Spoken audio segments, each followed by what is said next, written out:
అతిథిగా ఉన్నటువంటి మన కళాశాల ఇన్ఛార్జ్ ప్రిన్సిపల్ గణపతి సార్ గారికి, అదేవిధంగా వైస్ ప్రిన్సిపల్గా ఉన్నటువంటి వెంకటేశ్వర సార్ గారికి, ఇక్కడికి వచ్చినటువంటి ఎన్సిసి వాలంటీర్లకు, అదేవిధంగా సిఇఓ భవానీ మేడం గారికి, అకాడమిక్ చైర్పర్సన్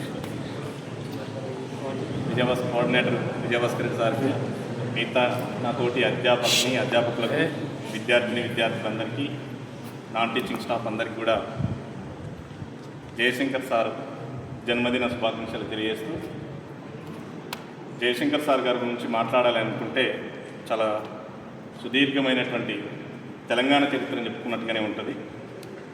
ఆ విషయాలన్నిటికీ పక్కన పెడితే ఒక 3 అంశాలు ప్రస్తావన చేసుకోవాల్సిన అవసరం ఉంది. తెలంగాణ ఉద్యమం నిలబడ్డదంటే జయశంకర్ సార్ పుణ్యం వల్ల నిలబడ్డది అనేటువంటి విషయం. ఈరోజు తెలంగాణ సాధ్యమైందంటే కూడా జయశంకర్ సార్ వల్లనే సాధ్యమైంది అనేటువంటి విషయాన్ని మనకు చెప్పక తప్పదు. ఎందుకు చెప్పాల్సి వస్తుంది అంటే, చాలామంది తెలంగాణ కోసం వర్షాకాలం వారంలాగా రావచ్చు, పోవచ్చు, మాట్లాడచ్చు, అవసరాన్ని బట్టి తన టోన్ను మార్చుకున్న సందర్భాలు ఉండొచ్చు. కానీ చిన్న పిల్లవాడి నుంచి మొదలు పెడితే చివరి శ్వాస విడిచే వరకు కూడా తెలంగాణ గురించి నిరంతరంగా మాట్లాడిన ఏకైక వ్యక్తి ఎవరన్నా ఉన్నారంటే అది జయశంకర్ సార్. భారతదేశానికి స్వతంత్రం వచ్చి ఈ హైదరాబాద్ సంస్థానం అప్పుడు భారతదేశంలో ఒక భాగం కాదు, ఇది కూడా ఒక దేశంగానే కొనసాగుతుంది. ఇట్టి దేశంగా కొనసాగుతున్నటువంటి ఈ దేశంలో హైదరాబాద్ సంస్థానం భారత్లో 1948లో విలీనమైనప్పుడు తెలంగాణ ప్రాంతం భారతదేశంలో విలీనమైంది. ఆ తర్వాత ఈ దేశంలో 1952లో మొదటిసారిగా ఎన్నికలు జరిగి కొత్త ప్రభుత్వం ఏర్పడ్డది. మనం హైదరాబాద్ సంస్థానం ఉన్నాం, అప్పుడు హైదరాబాద్ రాష్ట్రంగా మారింది. హైదరాబాద్ రాష్ట్రంగా మారినటువంటి సందర్భంలో హైదరాబాద్ రాష్ట్రానికి బూర్గుల రామకృష్ణారావు ముఖ్యమంత్రిగా ప్రమాణ స్వీకారం చేశారు. ఇక్కడ ఈ సందర్భాన్ని ఎందుకు గుర్తు చేస్తున్నానంటే జయశంకర్ సార్ ప్రస్తావన ఇక్కడ ఉంది. ఆ రోజు భాషా ప్రయుక్త రాష్ట్రాలు ఏర్పడాలి లేదా రాష్ట్రాల పునర్వ్యవస్థీకరణ జరగాలని దేశవ్యాప్తంగా ఒక డిమాండ్ చాలా బలంగా వినబడుతున్నటువంటి నేపథ్యంలో రకరకాల కమిషన్లు ఏర్పాటు చేశారు. తార్ కమిషన్ అని, జేవీ కమిషన్ అని, తర్వాత ఫజల్ అలీ కమిషన్ అని, ఎస్ఆర్సీ అంటున్నాం దీన్నే, స్టేట్ రీఆర్గనైజేషన్ కమిషన్ అని, ఇలా రకరకాలైనటువంటి కమిషన్లు వేశారు. స్టేట్ రీఆర్గనైజేషన్ కమిషన్ దేశవ్యాప్తంగా తిరుగుతూ ఎన్ని రాష్ట్రాలు ఏర్పడితే బాగుంటుంది, ఏ ప్రాంతాలు కొత్త రాష్ట్రాలుగా ఏర్పడాలనేటువంటి విషయం మీద అభిప్రాయ సేకరణ జరుగుతున్నప్పుడు ఈ ప్రాంతానికి రావడం జరిగింది. అప్పటికే విశాలాంధ్ర అనేటువంటి నినాదం, ఆంధ్ర రాయలసీమతో కూడుకున్నటువంటి ప్రత్యేక రాష్ట్రం అనేటువంటి ప్రత్యేక రాష్ట్రంగా కొనసాగుతూ ఉంది. ఆ ప్రత్యేక రాష్ట్రంగా కొనసాగుతున్నటువంటి ఆ ప్రాంతం హైదరాబాద్తో కలిసి ఉండాలి అనేటువంటి ఒక ప్రతిపాదన బలంగా వినపడుతుంది. దానికి గల కారణం ఒకే ఒకటి, తెలుగు వాళ్ళందరం ఒకే భాష మాట్లాడుతున్నాం కనుక ఒక రాష్ట్రంగా ఉంటే బాగుంటుంది అని చెప్పి ఒక ప్రతిపాదన వచ్చినప్పుడు దాన్ని నిర్విద్వంగా జయశంకర్ సార్ గారు వ్యతిరేకించారు. ఆయన వయసు దాదాపుగా ఆ రోజు 16-17 సంవత్సరాల వయసు, ఇంటర్మీడియట్ చదువుతున్నాడు. ఆ ఇంటర్మీడియట్ చదువుతున్నటువంటి దశలోనే తాను విశాలాంధ్ర ప్రతిపాదనను వ్యతిరేకించింది. అలా వ్యతిరేకించడానికి ఒక బలమైన కారణం కూడా స్పష్టంగా ఉంది. ఆ బలమైన కారణం ఏంటి అంటే, ఇక్కడ తెలంగాణ ప్రాంతంలో మొత్తం ఉర్దూలో అధికార భాష ఉంది. ఈరోజు ఏ విధంగానైతే ఇంగ్లీష్ మనం ఎక్కువగా చదువుతున్నామో ఆ రోజు ఉర్దూలోనే చదువుకునే వాళ్ళం. తెలుగులో మాట్లాడడం తప్ప తెలుగును రాయడం కానీ చదవడం కానీ ఎక్కడ లేనటువంటి పరిస్థితి. కానీ ఆంధ్ర వాళ్ళు మాత్రం తెలుగులో చదువుకున్నారు, ఇంగ్లీష్లో చదువుకున్నారు. ఈ ప్రాంతంలో సివిల్ ప్రభుత్వం ఏర్పడింది, ప్రజాప్రభుత్వం ఏర్పడలేదు. 1948లో ఈ ప్రాంతం భారతదేశంలో విలీనమైన తర్వాత, నిజాం పాలన అంతమైన తర్వాత ఈ ప్రాంతంలో ఉన్నటువంటి మొత్తం పాలనా యంత్రాంగాన్ని రద్దు చేసి కొత్త పాలనా యంత్రాంగాన్ని, మిలిటరీ ప్రభుత్వాన్ని, ఆ తర్వాత పౌర ప్రభుత్వాన్ని ఏర్పాటు చేశారు. ఈ రెండింటి సందర్భంలో ఆంధ్రాకు సంబంధించినటువంటి వాళ్ళు ఢిల్లీతో సంబంధాలు ఉండడం వల్ల అక్కడ ఉన్నటువంటి తెలుగు వాళ్ళు, అక్కడ ఉన్నటువంటి ఇంగ్లీష్ ఉన్నటువంటి ఆ స్కిల్తోనే ఇక్కడ వేల సంఖ్యలో ఉద్యోగాలు పొందినటువంటి సందర్భం. ఆ వేల సంఖ్యలలో ఉద్యోగాలు పొందడమే కాకుండా తెలంగాణ వాళ్ళకు ఉద్యోగాలు రాకుండా పోయినాయి. పైగా ఈ ప్రాంతంలో ఉద్యోగాలు పొంది ఈ ప్రాంతం మీద అభిమానం ఉండకుండా, ఈ ప్రాంతానికి వ్యతిరేకంగా, ఈ ప్రాంతం వాళ్ళకు సంస్కృతి లేదు, ఈ ప్రాంతం వాళ్ళకు భాష రాదు, ఈ ప్రాంతం వాళ్లకు అసలు జ్ఞానమే లేదు అనేటువంటి ఎగతాళి చేసినటువంటి ఒక దురాంకారపూరితమైన పాలనా విధానం కొనసాగుతున్నప్పుడు దేశంలో కొత్త రాష్ట్రాల ఏర్పాటు జరుగుతున్నటువంటి ప్రక్రియ సందర్భంలో భాగంగా ఫజల్ అలీ కమిటీ హైదరాబాద్కి వచ్చింది. అక్కడ కొంతమంది ఏమో సమైక్య రాష్ట్రం విశాలాంధ్ర ఏర్పాటు కావాలని కోరుకున్నారు, కొంతమంది ఏమో తెలంగాణ ప్రత్యేక రాష్ట్రంగా ఉండాలని కూడా కోరుకున్నారు. కానీ జయశంకర్ సార్ మాత్రం ఇక్కడ తెలంగాణ ప్రత్యేక రాష్ట్రంగానే ఉండాలనేటువంటి విషయాన్ని కోరుకున్నాడు. అప్పుడు ఫైజల్ అలీ కమిటీ చాలా క్లియర్గా అడిగిండు, మరి ఆంధ్ర వాళ్ళతో కలిసి ఉండకపోతే మీకు కరెంట్ రాదు, ఆంధ్ర వాళ్ళతో కలిసి ఉండకపోతే మీకు బియ్యం లేవు, మీరు జొన్నగట్క దీన్ని బతకాలి, మీరు బతుకుడు కూడా కష్టమవుతుంది, ప్రాజెక్టు కూడా ఇక్కడ కట్టడానికి అవకాశం లేదు అని అన్నప్పుడు జయశంకర్ సార్ గారు అన్నటువంటి మాట ఏందో తెలుసా, మేము అడక్క తినైన బతుకుతాం కానీ ఆంధ్రులతో కలిసి ఉండే సమస్య లేదు సార్ అని అన్నారు. ఆయన వయసు ఆ రోజు 17 సంవత్సరాలు. ఆ రోజు 1953 ఈ మాట అన్నప్పుడు ఫైజల్ అలీ గారు నవ్వి ఆలోచిస్తాం పో అని చెప్పి జయశంకర్ గారు చెప్పిన సూచనలు, అలాంటి వారి యొక్క ఆలోచనలను పరిగణలోకి తీసుకున్న సందర్భం ఉంది. అందుకే ఫైజల్ అలీ కమిటీ అనేటువంటిది తెలంగాణ రాష్ట్రాన్ని ఏర్పాటు చేయడమే ఉత్తమం అని చెప్పి రిపోర్ట్ ఇచ్చింది. కానీ ఆంధ్ర వాళ్ళు కొత్త ఒక ఎత్తుగడ తీసుకొచ్చారు. ఆ తీసుకొచ్చిన ఎత్తుగడ ఏంటంటే, మీరు తెలుగు మాట్లాడతారు, మేము తెలుగు మాట్లాడతాము, తెలుగు మాట్లాడే వాళ్ళమందరం ఒకే రాష్ట్రంగా ఉంటాము, పైగా రాజధాని అనేటువంటిది మీ ప్రాంతంలో ఉంటుంది, డెవలప్మెంట్ అంతా మీకే జరుగుతుంది, మీ నీళ్లను ముట్టుకోము, మీ నిధులను ముట్టుకోమని చెప్పి కాగితాలు రాసిస్తామని చెప్పి ఒప్పంద పత్రాల మీద సంతకాలు చేసి మరీ ఇచ్చినటువంటి సందర్భం ఉంది. అయినప్పటికీ నెహ్రూ లాంటి వాళ్ళు దీన్ని వ్యతిరేకించారు. కానీ నెహ్రూను కూడా లాబీ చేయడమే కాకుండా తెలంగాణ ప్రాంతంలో ఉన్నటువంటి ముఖ్యంగా నిజాం పాలనా కాలంలో తెలుగు భాష మీద బాగా ఉద్యమం అనేటువంటిది నడిచింది. అక్కడ తెలుగు కవులను చాలా గట్టిగా పట్టుకున్నారు. తెలంగాణలో ఉన్నటువంటి తెలుగు కవులను పట్టుకొని, మీరు ఆంధ్ర కనుక ఏర్పడితే విశాలమైనటువంటి రాష్ట్రంలో మీకు ప్రత్యేకమైన గుర్తింపు వస్తుంది, తెలుగు భాషకు ఒక ప్రత్యేకమైన అస్తిత్వం వస్తుంది అనేటువంటి ఒక ప్రత్యేకమైనటువంటి విధానాన్ని వాళ్ళకు ప్రచారం చేస్తే, తెలుగు కవులుగా ఉన్నటువంటి వాళ్ళందరూ దాదాపుగా ఆ రోజు సమైక్య రాష్ట్రం వైపు మొగ్గారు. దానివల్ల రాజకీయ నాయకత్వం కూడా సమైక్య రాష్ట్రం వైపు మొగ్గి తెలంగాణ ఆంధ్రాతో కలిసిపోయినటువంటి సందర్భం. కానీ దీన్ని తీవ్రంగా వ్యతిరేకించినటువంటి వ్యక్తి, ఈ విషయంలో ములికీ ఉద్యమం బూర్గుల రామకృష్ణారావు గారి ప్రభుత్వం ఏర్పడిన తర్వాత హైదరాబాద్లో తెలంగాణ వాళ్ళకే ఉద్యోగాలు ఇవ్వాలి, ఆంధ్ర వాళ్ళు వెనక్కి పోవాలి అనేటువంటి ఇడ్లీ సాంబార్ గోబ్యాక్ అనేటువంటి ఒక నినాదంతో ఆ రోజు పెద్ద ఎత్తున ఉద్యమాన్ని నడిపించినటువంటి సందర్భం ఉంది. ఆ కాల్పులలో కూడా సెప్టెంబర్ 3-4 తారీఖులలో జరిగినటువంటి కాల్పులలో సుమారుగా 7 మంది అధికారికంగా చనిపోయారు.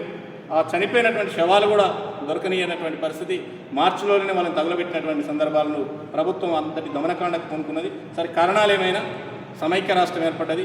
తిరిగి ఆ అనుభవాలను దృష్టిలో పెట్టుకొని 69లో ప్రత్యేక తెలంగాణ ఉద్యమం వచ్చింది. ఆ ఉద్యమంలో కూడా అప్పటికి సారు ఉద్యోగస్తుడిగా ఉన్నాడు. అంటే విద్యార్థి దశ నుంచి ఉద్యోగస్తుడిగా మారింది. ఈ ఉద్యోగ దశకు మారినటువంటి సందర్భంలో కూడా 68 నుంచి 69లో వచ్చినటువంటి ప్రత్యేక తెలంగాణ ఉద్యమానికి చాలా క్రియాశీలకమైనటువంటి భూమిక పోషించి 69 ఉద్యమంలో చాలా యాక్టివ్ పాత్ర పోషించింది. కానీ ఆ రోజు ఉన్నటువంటి ఎత్తుగడల ఫలితంగా కొన్ని కారణాల వల్ల ఆ రోజు కూడా తెలంగాణ రాష్ట్రం అనేటువంటిది ఏర్పాటు కాలేకపోయింది అనేటువంటి విషయాన్ని మనకు చరిత్ర చెప్తా ఉంది. సో 69లో కూడా జయశంకర్ సార్ పాత్ర చాలా అమోఘంగా ఉంది. సో 69 తర్వాత దెబ్బతిన్న తర్వాత ఇక తెలంగాణ అంటేనే ఇక రాదు అనేటువంటి నమ్మకం, తెలంగాణ అంటే ఇక అది సాధ్యం కాదు అనేటువంటి ఒక విశ్వాసం ఏర్పడినటువంటి దశలో ఇక తెలంగాణను మర్చిపోవాల్సిందే, ఎవడు తెలంగాణ అన్నా వాళ్ళని రాజమండ్రి జైళ్ళల్లోనో లేకపోతే ఇంకో జైళ్ళల్లోనో అండమాన్కో పంపించినటువంటి సందర్భాలలో మళ్ళీ తెలంగాణ గురించి ఒక భావాజాల వ్యాప్తిని తీసుకొచ్చిన మొదటి వ్యక్తి కూడా మళ్ళీ జయశంకర్ సార్. అంటే మలిదశ తొలి తెలంగాణ ఉద్యమానికి నాయకత్వం వహించినటువంటి వ్యక్తి కూడా జయశంకర్ సార్. అట్లా తెలంగాణ ఉద్యమంలో మళ్ళీ అనేక సంఘాలు ఏర్పాటు కావడానికి, అనేక రకాలైనటువంటి సంస్థలు ఆవిర్భవించడానికి ఒక సిద్ధాంత ప్రాతిపదికను రూపొందించేటువంటి ప్రయత్నం జయశంకర్ గారు చేశారు. మొదటగా 1996లో వరంగల్లో ఒక మీటింగ్ ఏర్పాటు చేసి తెలంగాణలో ఉన్నటువంటి మేధావులందరినీ సమీకరించి ఆడ నవంబర్ 1 నాడు, ఎందుకంటే ఆంధ్రప్రదేశ్ ఏర్పడ్డది ఆ రోజే, తెలంగాణ ప్రాంతం ఆంధ్రలో కలిసింది ఆ రోజే కనుక ఆ ప్రాంతాన్ని ఆంధ్ర ప్రాంతానికి వ్యతిరేకిస్తూ, అంటే ఆంధ్రప్రదేశ్ రాష్ట్రాన్ని వ్యతిరేకిస్తూ నవంబర్ 1 విద్రోహ దినంగా పాటించాలనే ఉద్దేశంతో ఒక మీటింగ్ ఏర్పాటు మళ్ళీ చేసి ఆ మీటింగ్ ద్వారా మళ్ళీ ఒక విధానాన్ని తీసుకొచ్చాడు. తెలంగాణను సాధించాలంటే 3 అంశాలు పాటిస్తే తప్ప సాధ్యం కాదని జయశంకర్ సార్ చాలా స్పష్టంగా వివరించినటువంటి సందర్భం. 3 అంశాలు ఏంటంటే, 1 భావాజాల వ్యాప్తి, 2 ఆందోళన, 3వది రాజకీయ ప్రక్రియ. మొదలు ఎందుకు తెలంగాణ కావాలనేటువంటిది భావాజాల వ్యాప్తి జరగాలి. ఆ తర్వాత తెలంగాణ కావాలని ఆందోళన డిమాండ్ చేస్తే రాజకీయ పార్టీలు రాజకీయ ప్రక్రియ మొదలు పెడతాయి అని చెప్పి సార్ చెప్పిండు. మరి దీనికి ఏ అంశాన్ని క్రోడీకరించి తెలంగాణ అంశంని మనం సాధించుకోవడం సాధ్యమవుతుంది అనేటువంటి విషయానికి పరిశీలించినప్పుడు తెలంగాణ ప్రాంత ప్రజలందరికీ, తెలంగాణ మేధావులందరికీ చెప్పిన ముచ్చట ఏంటంటే, దాని మీద బ్యానర్ మీద మనం రాష్ట్రం నీళ్లు, నిధులు, నియామకాలు అనేటువంటి 3 అంశాలు ముందట పెట్టాడు.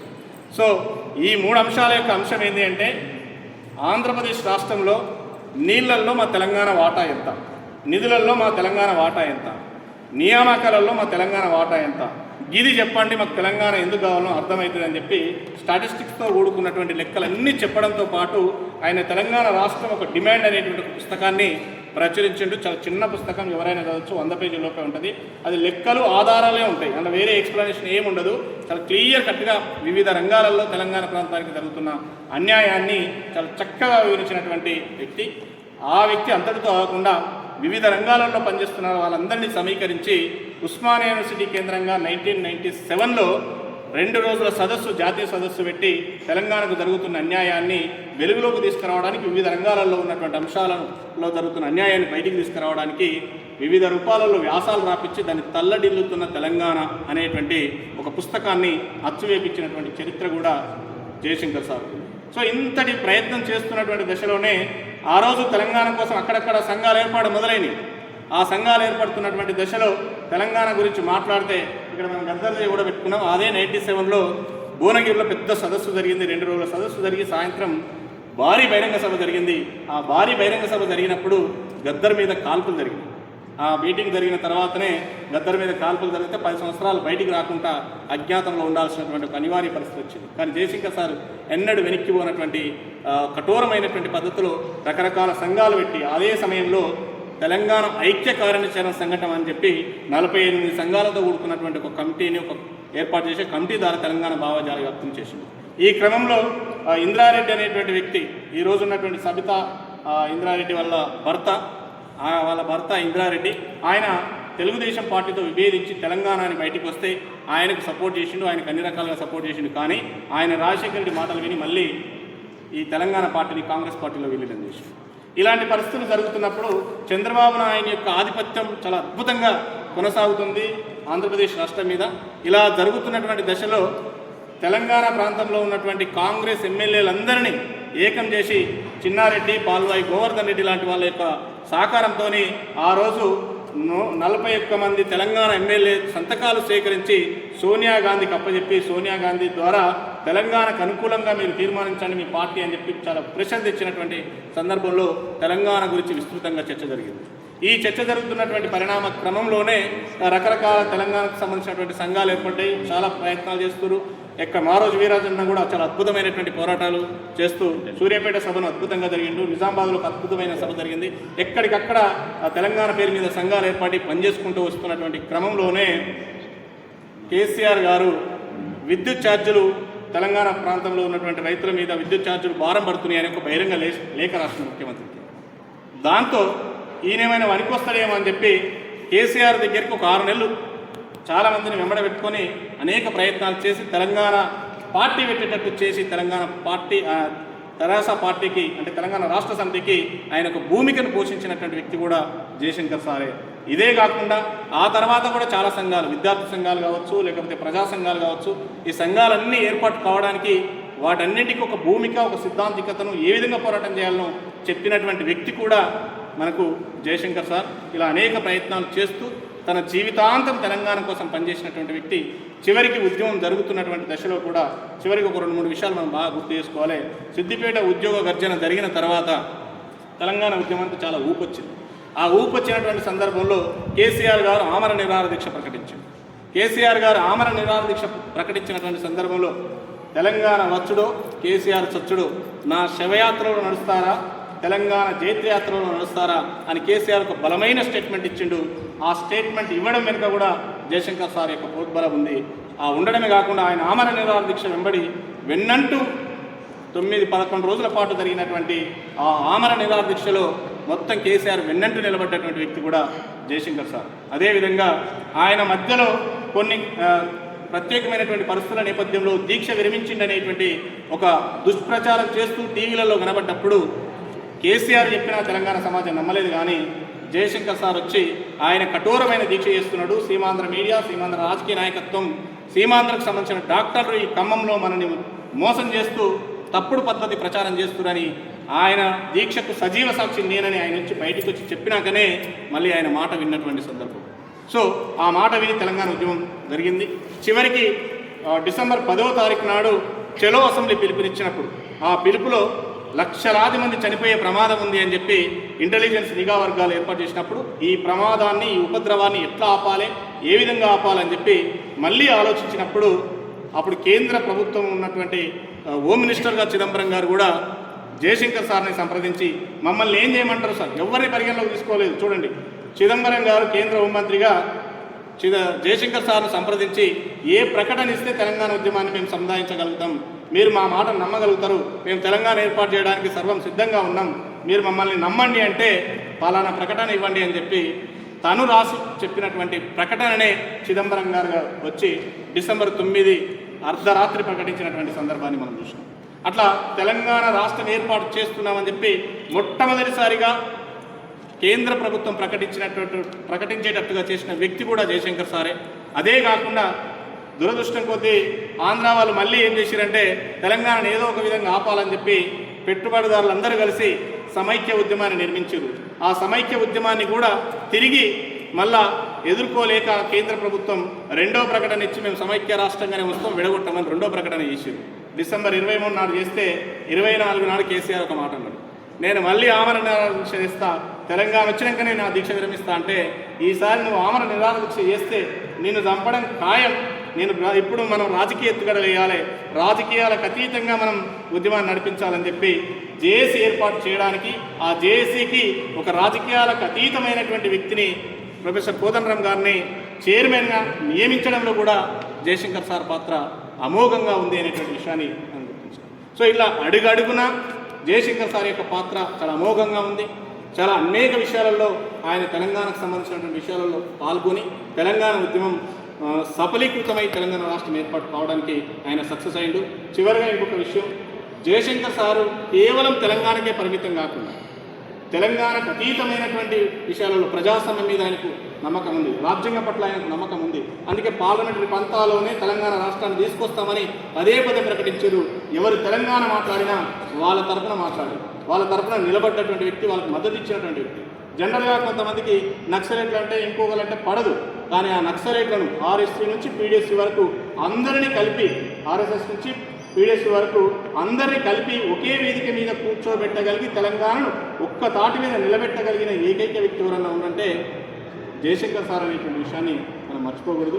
అంతేకాకుండా ప్రజాస్వామ్య విలువల పట్ల నమ్మకం ఉండడం కాదు, తన ఒక జీవితాంతం ఈ వ్యాపకంలో అంటే తెలంగాణ గురించి మాట్లాడేటువంటి వ్యాపకంలో ఆయన నిమగ్నమై తన పెళ్ళే చేసుకోకుండా తెలంగాణ సమాజం కోసం తనకొచ్చినటువంటి జీతం, మామూలు జీతమేం కాదు, ఒక కాకతీయ యూనివర్సిటీ వైస్ ఛాన్సలర్గా కావచ్చు, సిపిఎల్ రిజిస్టర్గా కావచ్చు, లేదా వివిధ రంగాలలో సికేయు ప్రిన్సిపల్గా పనిచేసిండు. చాలామంది ఆ రోజు నక్సలిజం చాలా బ్రహ్మాండంగా కొనసాగుతుంది. ఆ నక్సలిజం కొనసాగుతున్న దశలో ఎన్కౌంటర్లు ఎక్కడ పడితే అక్కడ ఎన్కౌంటర్లు చేస్తే ఆయన పోలీసులను ఎన్నడూ కూడా యూనివర్సిటీ కళాశాలలోకి అడుగు పెట్టనీయకుండా వాళ్ళందరినీ కాపాడినటువంటి వ్యక్తి. ఈరోజు వరవరరావు లాంటి వాళ్ళు బ్రతుకున్నారంటే ఆయన పుణ్యాన్ని అనేటువంటి విషయాన్ని అది స్వయంగా వరవరరావు లాంటి వాళ్ళే గుర్తు చేసుకుంటారు. కాబట్టి అటు నక్సలిజం సంబంధించినటువంటి భావాజాలను వైపు కాపాడిండు, దేశ పరిరక్షణకు సంబంధించిన అనేక అంశాలను కాపాడుకుంటూ తెలంగాణ కోసం పనిచేసినటువంటి వ్యక్తి. అట్లా పెళ్లి చేసుకోకుండా నిరంతరంగా పనిచేసిండు. కొన్ని కుటుంబం పట్ల ఆయనకు వ్యామోహం లేదా, కుటుంబం పట్ల ఆయన అగౌరవంగా పట్టించుకోనట్టుగా ఉన్నా అంటే ఆయన ఒక అనాథను, బ్రహ్మం అనేటువంటి ఒక అనాథగా ఉంటే ఆయనను చేరదీసి విద్యాబుద్ధులు చెప్పి తనకు కూడా పెళ్లి చేసేటువంటి సమయంలో మరొక అనాథం తీసుకొచ్చి పెళ్లి చేసినటువంటి గొప్ప వ్యక్తి. ఈ దేశంలో అప్పుడు యూపీఏ గవర్నమెంట్ ఏర్పాటు చేసుకున్నటువంటి దేశంలో 8 మంది ఇంటలెక్చువల్స్ను ఒక సలహా మండలిగా ఏర్పాటు చేసుకుంది. ఆ ఏర్పాటు చేసుకున్న మన్మోహన్ సింగ్ సలహా మండలిలో జయశంకర్ సార్ కూడా ఒకడు ఉన్నారు అంటే ఆయన ఎంత గొప్పవాడో మనం చెప్పొచ్చు. కాబట్టి అట్లా విద్యార్థిగా, ఉద్యోగిగా, రిటైర్ అయిన తర్వాత కూడా చివరి శ్వాస వరకు కూడా ఆయన తెలంగాణ కోసమే పనిచేసిండు. 30 మంది ఉన్నా, 3 ఉన్నా, 30 లక్షల మంది వరంగల్లో జరిగినటువంటి గర్జన 30 లక్షల మందిలో కూడా మాట్లాడడానికి వెనుకాడకుండా ప్రతి సందర్భంలో తెలంగాణ భావజాలాన్ని వ్యాప్తి చేసిన గొప్ప మహనీయుడు. ఇలా చెప్పుకుంటూ పోతే ఆయన విషయాలు చాలా ఉంటాయి. మీ అందరిని ఎక్కువ విసిగించొద్దనే ఉద్దేశంతో మరి అవకాశం